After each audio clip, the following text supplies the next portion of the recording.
Same वही प्रकार है कि अब हमको फेमस होना है तो भैया यूट्यूब पर चलो या किसी न किसी साइट पर चलो, जिससे हम अपने आप को हाईलाइट कर सकें, फेमस कर सकें। और कुल मिला के मामला पैसे का ही आ जाता है। और पैसे के लिए लोग नंगा होने के लिए ऐसे तैयार होते हैं कि जैसे आप समझ सकते हैं, मैं नहीं बोल सकता हूँ इस चैनल पे। तो नमस्कार, आप देख रहे हैं पीजी न्यूज़। मैं प्रवीण आप सभी का बहुत बहुत स्वागत करता हूं। अभी हम वाराणसी में हैं और आपको बता दें कि बिष्णु और मालती की जो गुत्थी है वो कहीं न कहीं अब और उलझती हुई नज़र आ रही है। लोगों की इस पर निगाहें टिकी हुई हैं कि आखिरकार बिष्णु का आजीवन कारावास होगा या क्या होगा। अभी हालांकि बिष्णु को पुलिस हिरासत में लेकर पूछताछ कर रही है, लेकिन उससे पहले ही कहीं दर्शकों का कहीं न कहीं बड़ा सवाल है कि आखिरकार क्या हो सकता है। ऐसे में अगर हम बात करें तो हमारे साथ वाराणसी के वरिष्ठ अधिवक्ता स्वतंत्र कुमार जायसवाल जी हैं। हम लोग बातचीत करने की कोशिश करेंगे कि पीएम रिपोर्ट आज आ गई है, आखिरकार अगर उसमें दोषी बिष्णु पाए जाते हैं तो किस प्रकार की सज़ा हो सकती है। और अगर यूट्यूब पर जो ये अश्लीलता परोसी जा रही है यूट्यूब को लेकर, जो कि लोग स्क्रिप्टेड काम करते हैं और बाद में वो सही हो जाता है, इन सारे प्रकरण पर हम बातचीत करेंगे और समझेंगे कि सर से क्या होना चाहिए। सर, स्वागत है आपका। धन्यवाद। सर, सबसे बड़ा सवाल ये है कि आजकल लोग यूट्यूब पर चंद पैसों के लिए, पैसा कमाने के लिए पूरी तरह से अश्लीलता फैला रहे हैं। सबसे पहले इसके लिए क्या कहना चाहिए? जी, सबसे पहले तो मैं अपना परिचय बता दूं। मेरा नाम स्वतंत्र कुमार जायसवाल, मैं अधिवक्ता बनासबाग प्रत्याशी उपाध्यक्ष पद का गत वर्ष विजेता भी रहा हूँ। और रही बात आपकी सवाल की, तो निस्संदेह आज समाज में मोबाइल के द्वारा ऐसी अश्लीलता परोसी जा रही है जिससे घर का वातावरण दूषित हो जा रहा है। आज बाप अपनी बिटिया के साथ नहीं बैठ सकता, बेटा अपने बाप के साथ नहीं बैठ सकता, मतलब परिवार में भी लोग बात नहीं कर पाते एक दूसरे के साथ। सब के सब मोबाइल में व्यस्त रहते हैं और मोबाइल में जिस तरीके की अश्लीलता परोसी जा रही है, आप कर सकते हैं, मैं शब्द नहीं उपयोग कर सकता हूँ, आप लोग समझदार हैं, लेकिन ये सब गलत है। आज छोटे छोटे बच्चियाँ यूट्यूब पर अपना बना रही हैं, वीडियो बना कर अपलोड कर रही हैं। जी, रील बनाकर फेसबुक पर, यूट्यूब पर, इंस्टाग्राम पर, जितने भी संचार के माध्यम हैं, टिकटॉक वगैरह जैसा आप सभी लोग जानते हैं, इस सोशल मीडिया पर अपने को हाईलाइट और अपने को प्रसिद्ध करने के लिए निचले स्तर तक गिरती जा रही हैं, जिसका विरोध तो होना चाहिए। और इस पर सबसे पहले संज्ञान तो भारत सरकार को लेना चाहिए, संचार मंत्रालय का, कि बिना उनके परमिशन का अगर वो चाह जाए तो कोई भी चैनल पर या किसी भी फेसबुक पर या व्हाट्सएप पे इस प्रकार का अश्लीलता नहीं पहुँच जाए, कि कुल मिलाकर पैसे का खेल है। सब ऊपर तक पैसा पहुंचता है, नीचे से लेकर ऊपर तक सब पैसे से बंधे हुए। इस वजह से इस पर बैन तो लगना चाहिए, मेरी तो ये भी मांग है सरकार। मालती और बिष्णु का प्रकरण आप सोशल मीडिया पर देखे होंगे, जिस प्रकार से हाईलाइट हुआ। बिष्णु अपने ही पत्नी की शादी ले जाकर उसके प्रेमी के साथ करवा देता है, फिर उसके ऊपर दबाव पड़ता है, उसी पत्नी के साथ सुलह और समझौता करके घर लाता है और उसके साथ एक घटना घट जाती है और अब वो इस दुनिया में नहीं है। आज उसकी पीएम रिपोर्ट आई है, क्या कहना चाहेंगे इस पर, क्या हो सकता है? बहुत ही दुखद घटना है। पहले जो इस घटना पर हम लोग बड़ा स्तब्ध रह गए, क्योंकि वो मालती चौहान एक यूट्यूबर है और फेमस यूट्यूबर, 8 लाख सब्सक्राइबर हैं, उसके बहुत बड़े फैन फॉलोइंग थे। लेकिन सिर्फ टीआरपी पाने और अपने को हाईलाइट करने के लिए ये पूरा स्क्रिप्टर लिखा, चूँकि आजकल तो लोग इंस्पेक्टर लगा देते हैं, पहले से पटकथा लिख देते हैं कि आपको ये बोलना है, उस तरह से चलचित्र बनाते हैं। इस मामले में हुआ क्या कि जो इसके पति है उसके द्वारा स्वयं अपनी पत्नी का विवाह उसके प्रेमी से करा दिया जाता है। जो बड़े 12 बजे रात में सर हंसते हुए मंदिर में शादी कराता है। सोशल मीडिया पर जैसे वीडियो सुबह अपलोड होती है, वैसे सभी यूट्यूबरों की होश उड़ जाती है कि एक पति अपने पत्नी की शादी हंसते हुए किसी के हाथ में दे देता है। क्या कहना चाहेंगे, समाज में इसका क्या प्रभाव पड़ेगा सर? ये इसका बहुत ही नकारात्मक समाज में प्रभाव पड़ेगा, क्योंकि जब किसी का पति अपनी ही पत्नी का विवाह उसके प्रेमी से कर दे और मात्र चंद रुपये के लिए, मुझे तो लगता है, मैं कंफर्म नहीं कर सकता, लेकिन एक अपनी संख्या, अपनी विचारधारा तो व्यक्त कर सकता, मेरा पर्सनल ये राय है कि ये सिर्फ पैसे के लिए हो रहा है और सिर्फ पैसा कमाने के लिए लोग अपनी पत्नियों का दुरुपयोग सोशल मीडिया के माध्यम से कर रहे हैं। जैसा एक चैनल में देखता हूँ, बाबू की बेबी, क्या नाम उसका, वो अपनी पत्नी के साथ ही अश्लीलता पोस्ट करता है और निस्संदेह सबके सामने जो गलत हरकत, चाहे उसमें चुम्बन रख लें, चाहे किसी प्रकार का, मैं नहीं लूँगा शब्द, उसमें इस प्रकार का अपनी पत्नी के साथ वो अश्लीलता परोसता है और मना करने के बावजूद वो इस तरीके का सिलसिला पड़ेगा, सिर्फ पैसा कमाना है। तो रही बात मालती चौहान की, निस्संदेह ये जो शादी किया गलत था। उसके पति चाहता तो आईपीसी सेक्शन 494 का मूल्यम उसके पति को प्रेमी के खिलाफ कर सकता था, अपने पत्नी के खिलाफ कर सकता था, क्योंकि भारतीय संविधान आईपीसी सेक्शन 494 जो किसी शादीशुदा पुरुष या स्त्री के रहते किसी अन्य पुरुष के साथ शादी करना अपराध माना गया है। तो अगर इनको अपने प्रेमी के साथ जाना चाहिए था तो इससे तलाक लेते। और वहाँ जाने के बाद पता चला कि फिर 2 दिन लड़की रही, फिर अपने मायके गए, वहाँ से फिर उसका पति किसी न किसी माध्यम से पर पंचायत हुआ होगा, लेके आए, और उसके बाद 2 दिन के बाद हत्या हो जाती है। तो निस्संदेह थोड़ा बहुत शंका तो उसके पति पर जाता है, लेकिन इस तरह की घटनाएं होनी नहीं चाहिए।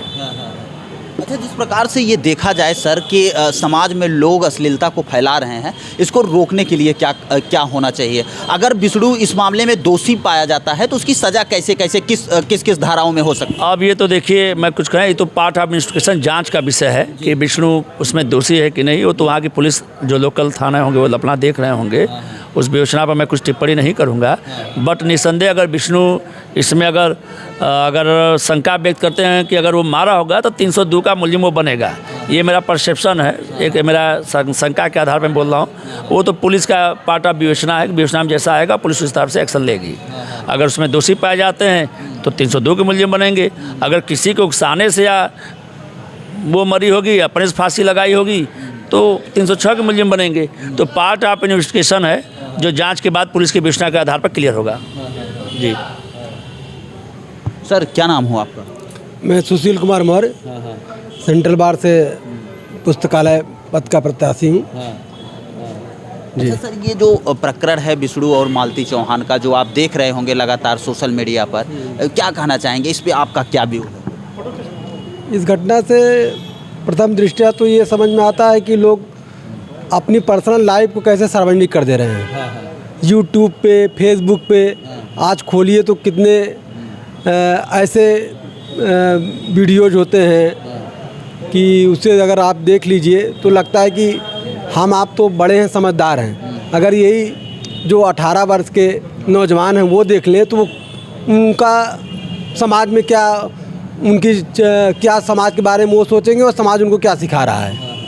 उससे उनको मतलब गलत रहा है, एक तरीके से गलत चीज़ों की एक तरीके से समझिए प्रेरणा मिल जा रही है उस वजह से, जो कि नहीं होना चाहिए। हमें ऐसी चीज़ें यूट्यूब से या अन्य माध्यमों से होनी चाहिए जो सोशल मीडिया पर हैं कि हमारे जीवन के लिए और समाज के लिए अच्छी हों। और जो सोशल मीडिया पे जो भी फेसबुक है, यूट्यूब है, उस पर रोक लगनी चाहिए कि जो अश्लील वीडियोज़ हैं उस पर रोक लगाई जाए।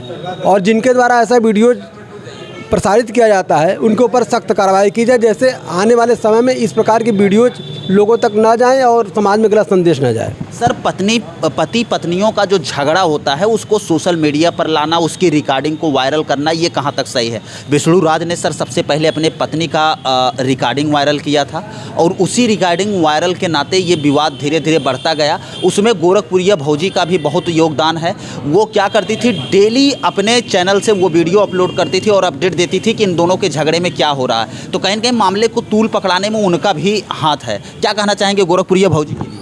अब देखिए, ये तो बड़ा शंका के आधार पर तो सब कर ही रहे हैं, किसी को बदनाम करने के लिए अपने को हाईलाइट करें, चूँकि वहाँ भी कंपटीशन हो जाया है।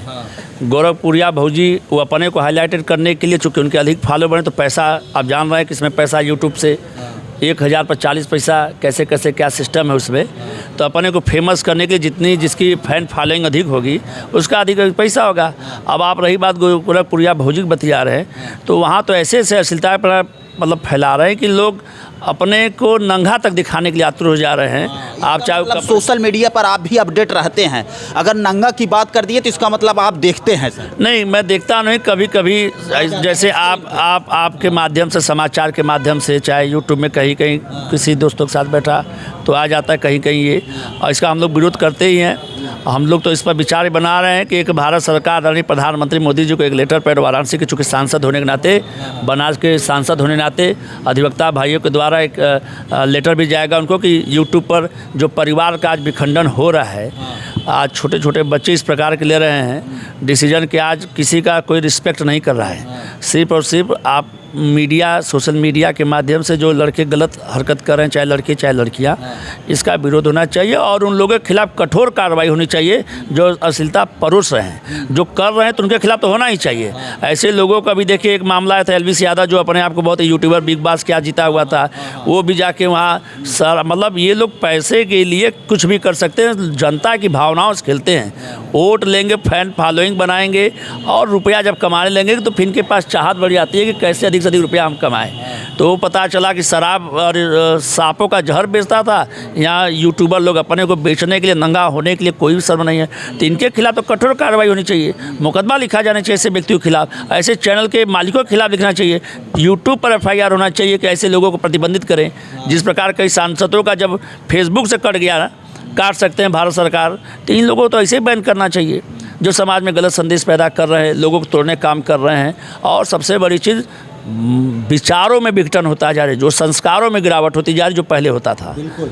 अच्छा सर, जो आने वाली जनरेशन है, अगर हम बात करें तो ये सारी चीज़ें देखकर पैसे के लालच में वो भी कहीं न कहीं बहुत तेज़ी से उनका भी आकर्षण हो रहा है यूट्यूब की तरफ, तो उनके लिए क्या कहना चाहेंगे और इस पर कैसे प्रतिबंध किया जाए? देखिए, अब सबसे बड़ी चीज़, आदमी कहता है कि जो दिखता है वो बिकता है। ये जो फिल्म हमारे समाज का कहना है, तो आजकल समाज में आप कोई भी एक फिल्म उठा के देख लीजिए जिसमें आपको लगे कि कोई संस्कारी फिल्म हो, तो समाज में ऐसे प्रकार के लोग आप लोगों को मानसिकता को रीड कर लिए हैं। जैसे समाचार हम लोग कोई देखते हैं टीवी पे, तो एक ऐड आ जाता था कोका कोला का, ठंडा मतलब कोका कोला, तो ये ऐड होते होते क्या लोगों को लगा यार ठंडा मतलब कोका कोला ही होता है, जबकि उस ज़माने में दही भी होता था, छाछ भी होता था, मट्ठा भी होता था, क्या वो ठंडा नहीं था? ऐड कर करके लोगों के दिमाग में डाल दिया कि ठंडा मतलब कोका कोला। सेम वही प्रकार है कि अब हमको फेमस होना है तो भैया यूट्यूब पर चलो या किसी न किसी साइट पर चलो, जिससे हम अपने आप को हाईलाइट कर सकें, फेमस कर सकें। और कुल मिला के मामला पैसे का ही आ जाता है, और पैसे के लिए लोग नंगा होने के लिए ऐसे तैयार होते हैं कि जैसे आप समझ सकते हैं, मैं नहीं बोल सकता हूँ इस चैनल पे, तो आप समझ जाइए कि इस तरीके के लोगों के खिलाफ कठोर कार्रवाई मैं चाहूँगा।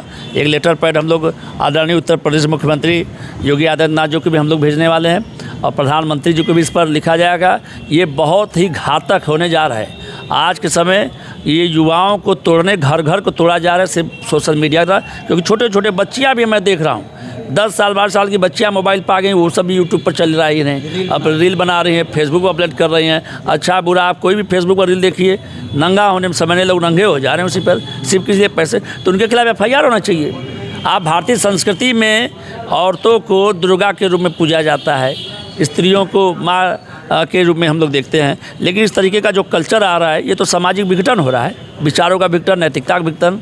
तो ऐसे लोगों के खिलाफ FIR होना चाहिए। क्या कहना चाहेंगे सर बिष्णु और मालती के प्रकरण पे, आप क्या कहना चाहेंगे? एक सवाल और आखिरी सवाल। पहले तो हम ये बताएंगे कि मालती चौहान, विष्णु चौहान, तो अभी जहाँ हद तक मैं देखा हूँ कि विष्णु और मालती दोनों हस्बैंड वाइफ थे और कुछ समय तक उन लोग का प्रकरण अच्छा चला।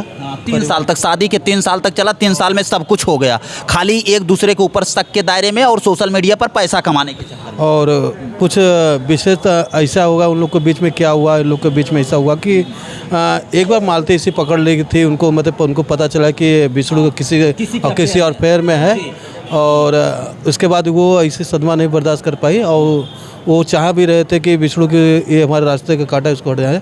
ऐसे से जो हमारे बीच सुनाई जा रही है, ऐसा मैंने ऐसा प्रकरण का सुनने में आ रहा है, और आगे तो जो PM रिपोर्ट है उसके बाद पता चल जाएगा क्या इसके आगे क्या होगी। चलिए आपको बता दें, हम लोग वाराणसी में हैं और वाराणसी में हमारे साथ कई अधिवक्ता हैं जो अपनी प्रतिक्रिया रख रहे थे इस प्रकरण पे, और आप क्या सोचते हैं कमेंट राय में ज़रूर अपनी राय दीजिएगा। चलिए मिलते हैं फिर से एक नेक्स्ट वीडियो में और एक नई खबर के साथ, तब तक के लिए हमें दीजिए इजाज़त। जय हिंद, जय भारत।